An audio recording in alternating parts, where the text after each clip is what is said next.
ಕಾರ್ಯಕ್ರಮ ಇಲ್ಲ. ಸಿಗ್ಗಂ ಅವರು ಹೆಸ್ಕಾಂ ಚೇರ್ಮನ್ ಆಗಿದ್ದಾರೆ, ಅವ್ರು ಚಾರ್ಜ್ ತೊಗೊತಾರೆ. ಆ ಹಿನ್ನೆಲೆಯಲ್ಲಿ ನಾನು ನಸೀರಮ್ಮ ಸಾಹೇಬರು ಬಂದಿದ್ದೀವಿ.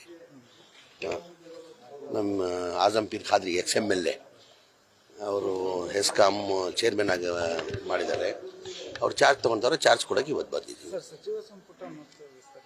ಇಲ್ಲ, ಏನು ನಮ್ಗೆ ಇದ್ದವ್ರದ್ದು ಏನು ಮಾಹಿತಿ ಇಲ್ಲ, ಆ ಥರ ಇಲ್ಲ. ನಿಮ್ಮ ಮಾಧ್ಯಮದಲ್ಲೇ ನಾವು ನೋಡ್ತಾ ಇರೋದು, ಆ ಥರ ಚರ್ಚೆ ಮಾಡಿಲ್ಲ. ಈಗ ಅದು ಆಗಬೇಕಾದ್ರೆ ಮುಖ್ಯಮಂತ್ರಿಗಳು ಉಪಮುಖ್ಯಮಂತ್ರಿಗಳು ತೀರ್ಮಾನ ಮಾಡಬೇಕಾಗಿರೋದು. ಇದುವರೆಗೂ ಆ ಥರ ಏನು ನಮ್ಮ ಮುಂದೇನು ಆ ಥರ ಚರ್ಚೆ ಆಗಲಿಲ್ಲ. ದಿಲ್ಲಿ ಇಲ್ಲ, CWC ಮೀಟಿಂಗ್ ಇತ್ತು CMದು. ಆ ಹಿನ್ನೆಲೆಯಲ್ಲಿ ಅವ್ರು ಅಲ್ಲಿ ಹೋಗಿರೋದು, ದಿಲ್ಲಿಗೆ ಹೋಗಿರೋದು. ಇದಕ್ಕಂತ ಏನು ಹೋಗಲಿಲ್ಲ, ಓದಂಗಿಲ್ಲ.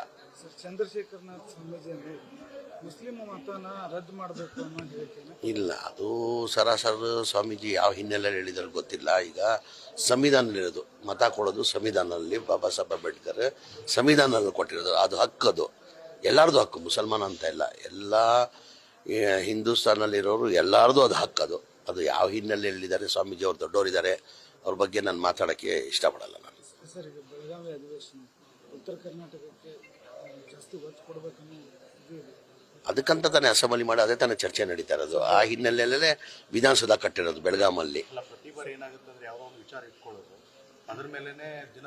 ಈಗ ನೀವು ವಿರೋಧ ಪಕ್ಷದವ್ರಿಗೆ ಹೇಳ್ಬೇಕು ಈ ಮಾತು, ಇದ್ರ ಬಗ್ಗೆ ಚರ್ಚೆ ಮಾಡಿ, ಅಭಿವೃದ್ಧಿ ಬಗ್ಗೆ ಚರ್ಚೆ ಮಾಡಿ ಅಂತ ಹೇಳ್ಬಿಟ್ಟು ವಿರೋಧ ಪಕ್ಷದವ್ರು ಹೇಳಬೇಕು. ನಾವು ಸರ್ಕಾರ, ವಿರೋಧ ಪಕ್ಷದವ್ರಿಗೆ ಮಾತು ಹೇಳಬೇಕಾಗಿರೋದು. Thank you.